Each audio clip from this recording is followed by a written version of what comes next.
Decluttering is often framed as a simple act of tidying up: sort, toss, donate, repeat. But for seniors, it's a seismic shift, a reckoning with the past, the present, and the relentless march of time. It's not just about clearing space in a closet or organizing a drawer. It's about confronting the invisible weight of a lifetime, the stories etched into every object, and the sobering reality that time, whether you embrace it or resist it, will not slow down. Here's what no one dares to say out loud about decluttering in your later years: truths that cut deeper than the clutter itself. ******. Your possessions are not just objects, they're ghosts of your past. ****. Every item in your home whispers a story. The cracked teacup from your wedding day, the dusty encyclopedia set you swore you'd read, the sweater your late spouse loved. They aren't just things. They're fragments of your identity, frozen in time. Decluttering forces you to confront these ghosts. Letting go of them feels like erasing chapters of your life, as if discarding the proof that you lived, loved, and mattered. But here's the brutal truth. Clinging to these objects doesn't preserve your past, it traps you in it. Each item you refuse to release becomes an anchor, tethering you to roles you no longer play, relationships that have faded, and versions of yourself that no longer exist. The hardest part, recognizing that your worth isn't tied to what you own. This isn't just sentimental, it's existential. The vase you inherited from your mother isn't merely decor. It's a stand-in for her presence, a way to keep her close. The toolbox your father left you isn't just metal and wood. It's his hands, his sweat, his legacy. To part with these things feels like losing them all over again. But the paradox is this: by holding on to them, you're drowning in a sea of memories, unable to surface into the present. The clutter becomes a museum of your life, but museums are for the dead. You're still here. Decluttering isn't about forgetting, it's about choosing which memories deserve to breathe and which ones need to rest. *****. Time isn't just passing, it's slipping through your fingers. As a senior, you're acutely aware that time is no longer a limitless resource. Decluttering isn't just about tidying, it's a race against a clock that's ticking louder with every passing year. The boxes in the attic, the garage stuffed with forgotten tools, the drawers overflowing with paperwork, they're not just clutter. They're a future burden for someone else.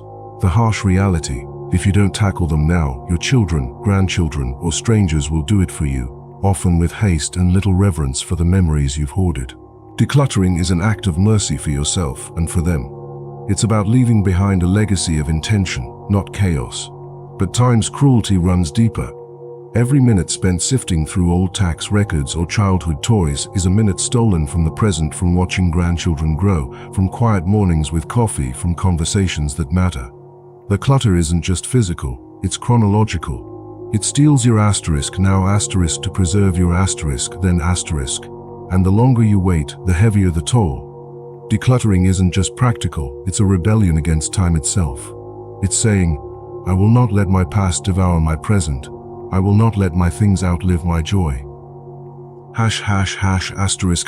Regret is buried in your clutter, and it's time to dig it up. ****. That half-finished quilt, the unopened gym equipment, the stack of unsent letters, they're not just unused items. They're monuments to the life you thought you'd live. Decluttering forces you to stare down these unmet expectations, to grieve the paths you didn't take and the person you didn't become. It's a mirror reflecting your regrets, your what-ifs, and the gap between your dreams and reality.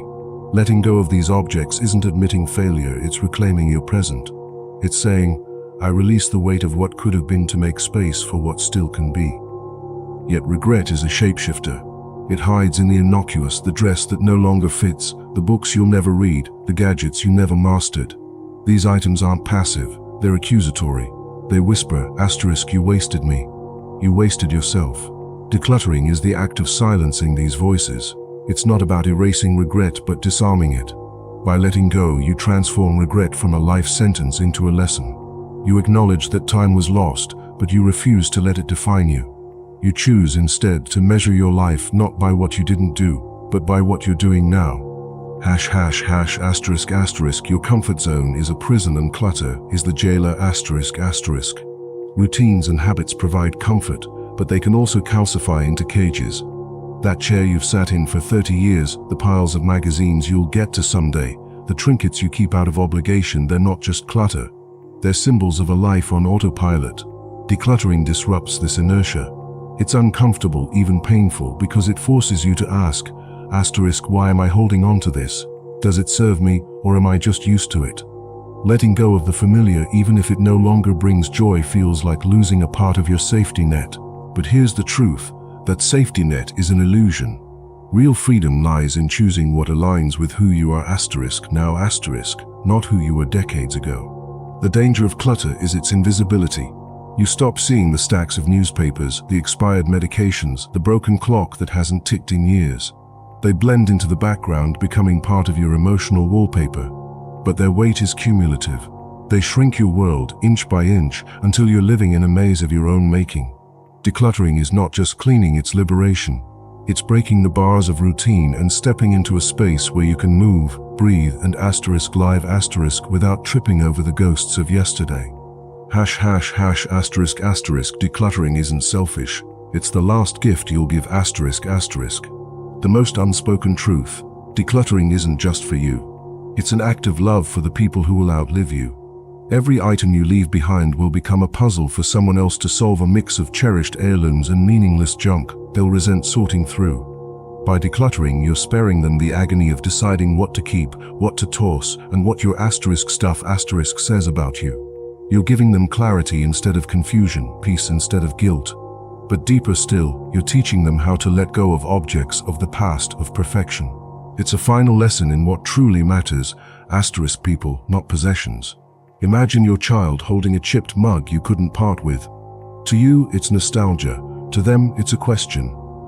Did this matter to you? Should it matter to me? Now imagine them holding a home where every item was chosen with care, where your love isn't buried under piles of clutter, but reflected in simplicity. That's your legacy. Decluttering is the ultimate act of care, a way to say, I thought of you, I made space for you, I loved you enough to let go. ***, the liberation in letting go ***. Decluttering as a senior isn't about minimalism or trends, it's about liberation. It's about trading the weight of someday for the lightness of today. Yes, it's painful to part with the tangible remnants of your history, but buried in that pain is a profound truth. You are not your things. Your value, your memories, your love, they exist beyond objects. Letting go doesn't erase your past, it frees you to fully inhabit your present. And in that space, stripped of clutter, you'll find something unexpected. Room to breathe, to grow, and to embrace the time you have left unburdened, intentional, and wholly your own. The final truth. Clutter is fear in physical form, fear of forgetting, fear of irrelevance, fear of time itself. Decluttering is the antidote. It's not about losing your history but reclaiming your humanity. You are more than the sum of your possessions. You are a story still being written, and every item you release is a paragraph edited, a sentence sharpened, a page turned. Let go of the weight, and you'll find the story becomes clearer, richer, and truer, a narrative not of what you owned, but of who you were, who you are, and who you've yet to become.